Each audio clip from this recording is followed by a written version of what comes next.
প্রিয় ছাত্রছাত্রীরা, সোমনাথ দার কোচিং সেন্টারে তোমাদের সবাইকে স্বাগত। আজকের ভিডিওতে থাকছে মাধ্যমিক 2025 যে সম্পাদ্যের সাজেশনের ভিডিও আমি আপলোড করেছিলাম তার 2 নম্বর যে সম্পাদ্য রয়েছে, একটি সমকোণী ত্রিভুজ অঙ্কন করতে হবে যার অতিভুজের দৈর্ঘ্যটা বলা হচ্ছে 9 সেমি এবং অপর একটি বাহুর দৈর্ঘ্য বলা হচ্ছে 5.5 সেমি। ওই ত্রিভুজের একটি অন্তর্বৃত্ত অঙ্কন করতে হবে। আমাদের 1 নম্বরের যে অন্তর্বৃত্ত আমি ভিডিও আপলোড করেছি অবশ্যই প্রত্যেকে দেখে নিয়েছো, যারা দেখোনি দেখে নাও। এই ভিডিও ডেসক্রিপশন বক্সে লিঙ্কে ক্লিক করে বাকি অঙ্কের যে সাজেশন আমি দিয়েছি, বীজগণিত, পাটিগণিত, একদম অধ্যায় ভিত্তিক আমি সাজেশনের ভিডিও আপলোড করেছি। কেন কোন অঙ্কটা আসবে প্রমাণ সহ আমি দেখিয়ে দিচ্ছি, দেখে নিও এই ভিডিও ডেসক্রিপশন বক্সে লিঙ্কে ক্লিক করে। তো চলো আমরা এই সম্পাদ্যটি অঙ্কন করি। সবার প্রথমে তোমরা স্কেল এবং পেন্সিল, অবশ্যই ছোট স্কেল ব্যবহার করবে।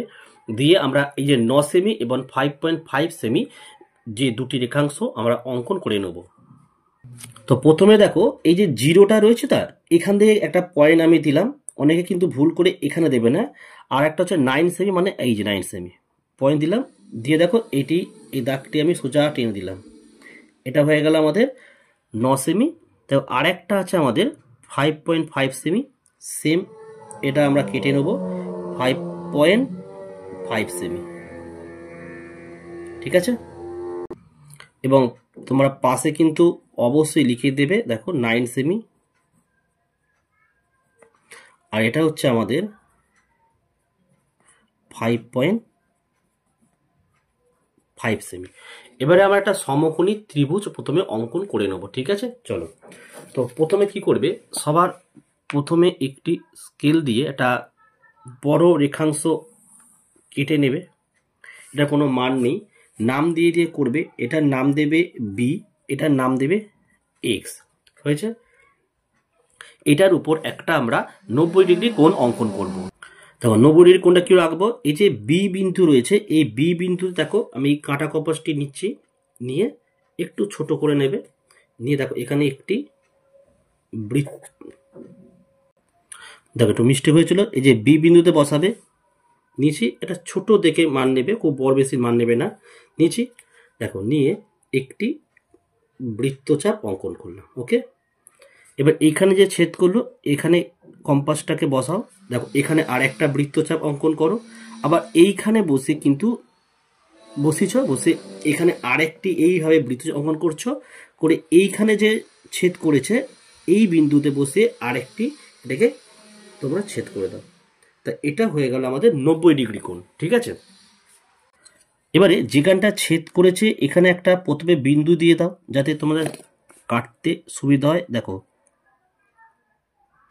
এবার স্কেলটাকে সমান করে বসাও, বসিয়ে বড় করে কেটে দাও। ঠিক আছে, এবারে তোমরা কোন মানটা নেবে, সবার প্রথমে নেবে এই 5.5, এই মানটাকে তোমরা কিন্তু এইভাবে নিয়ে নাও আর দেখে নাও, এই হচ্ছে 5.5। ঠিক আছে, বি বিন্দুতে বসাও, বসিয়ে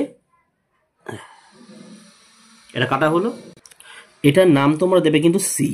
ওকে, এবার আমরা কি করব, এই যে 9 সেমিটা রয়েছে এই 9 সেমিটাকে আমরা নিয়ে নেব। দেখো দেখো এইভাবে তোমরা 9 সেমিটাকে মাপটা নিয়ে নাও। দেখো ঠিক আছে, নিয়ে এই সি বিন্দুতে তোমরা বসাবে, বসিয়ে এখানটা ক্রস করে দাও। দেখো এটা হচ্ছে আমাদের অতিভুজ। আমাদের কিন্তু এখানে বলেছিল যে অতিভুজের দৈর্ঘ্যটা 9 সেমি হতে হবে। ঠিক আছে, এখানে একটা বিন্দু দিয়ে দাও। এবারে তোমরা এই সি বিন্দুর সাথে এ বিন্দুটাকে যুক্ত করে দাও।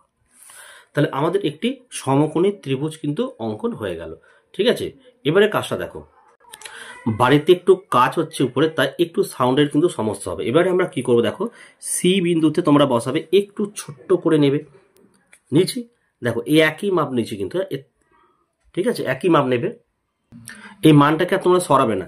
দেখো এই সি বিন্দুতে বসিয়েছি, একটি বৃত্তচাপ অঙ্কন করলাম। হয়েছে, এখানে যে ছেদ করেছে এই ছেদ বিন্দুতে বসাও, একই মাপ রাখবে।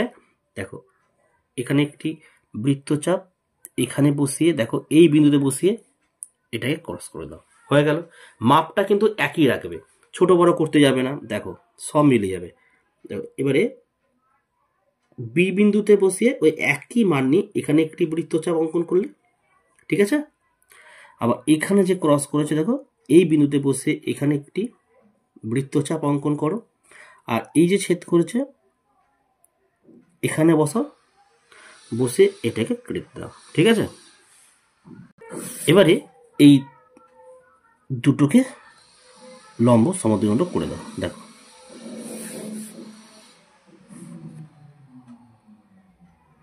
এই পয়েন্টটার সাথে এই পয়েন্টটা মিলাবে, তারপরে কাটবে। ওকে, হয়ে গেল।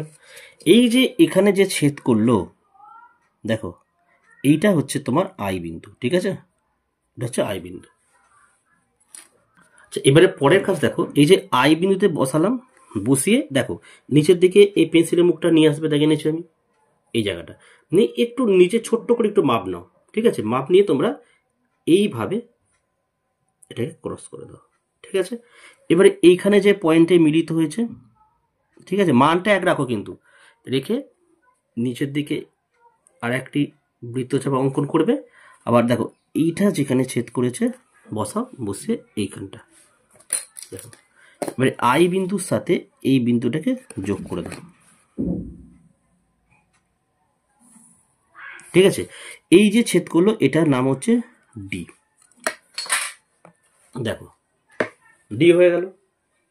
পরের কাজটা হচ্ছে দেখো এই যে আই বিন্দুতে বসাবে, ডি বিন্দু যেখানে ছেদ করেছে তার মানটাকে এখানে এ করো, সেট করো। দেখো এরকম সেটটা করতে হবে, করে দেখো ঘুরিয়ে দাও, মিলে যাবে।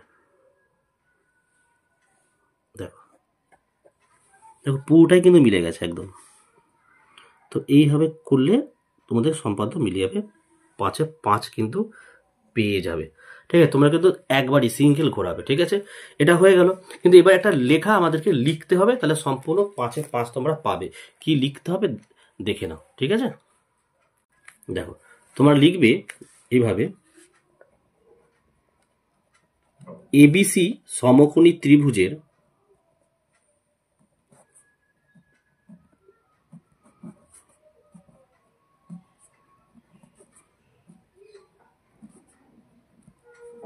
অন্তর্বৃত্ত অঙ্কন করা হলো।